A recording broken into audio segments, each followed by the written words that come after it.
Bom dia, com a paz do Senhor Jesus.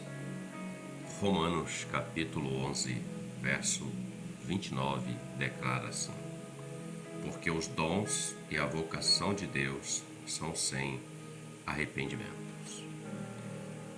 O escritor aos Romanos traz uma orientação, um ensino, uma verdade para nós refletirmos. Ele fala de dons e de vocação. Ele fala daquilo que o Senhor dá, a capacitação espiritual, o dom, a vocação, o chamado para fazer a obra do Senhor. Mas veja, ele diz que é sem arrependimento, ou seja, isso aponta para que cada um naquele dia terá que dar conta de tudo aquilo que Deus colocou nas suas mãos para fazer. Assim como a parábola do talento, o Senhor Jesus narra que foi dado a um 5, a outro 2 e a um terceiro 1 talento. Porém, o texto diz e faz questão de mencionar que é na medida da capacidade de cada um. E disse: granjeai, ou seja, trabalhai, para que se multiplique isso que foi dado e colocado em suas mãos. O primeiro trabalhou e ganhou mais 5. O segundo trabalhou e ganhou mais 2. Porém, o que tinha um, o texto revela que ele escondeu na terra, e quando chegou o dia do acerto de contas, ele ficou fora da presença do Senhor, daquilo que Deus tinha reservado para ele, porquanto ele não usou devidamente o dom ou a vocação que o Senhor deu a ele. O Senhor, quando chama o homem, ele chama para a salvação. Ele chama para fazer parte da sua obra. E dentro desse contexto da obra da salvação, ele separa, ele capacita com dons, com talentos, com vocação ao ministério e outros mais. Muitos têm tomado o dom e a vocação para si próprio, seu benefício próprio.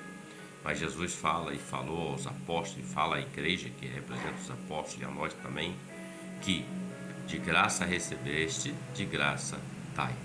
Temos visto em nossos dias muitos cobrando, alguns até exorbitadamente, valores altíssimos para ministrar uma palavra, para trazer um cântico, um louvor, uma adoração. E isso tudo tem sido usado como comércio dentro do meio cristão evangélico. Estão se esquecendo que o dom e a vocação vêm de Deus. Deus não vai retirar, mas haverá um acerto de conta naquele grande dia. E o homem não poderá deixar de dizer que não foi Deus que o capacitou. Ele tem essa convicção, porém, ele está deixando muitas das vezes que o seu coração dirija a ele. Ele está deixando muitas das vezes que a intenção do seu coração, a vontade, a ganância, tome conta do seu coração. O que precisamos para a nossa revelação e entendimento nesse dia? Vigiarmos nisso, porque a quem é dado, mais se é cobrado. Quando Jesus estava diante de Pilatos, naquele julgamento, Pilatos disse para Jesus: não sabe você que eu tenho poder para te dar a vida ou para te dar a morte, para te inocentar ou para te condenar? E Jesus disse assim: nenhum poder te foi dado se não viesse do alto. Ou seja, até aquela posição de autoridade que Pilatos estava era, digamos, não é nem com a vontade, mas permissão de Deus. Mas Jesus também disse assim: aquele que me entregou a ti, Pilatos, tem maior pecado do que ti. O que Jesus está dizendo é o seguinte: porque não existe pecado, pecadinho, pecadão. Pecado é tudo igual, não importa o tipo. O que demanda é a consequência dele.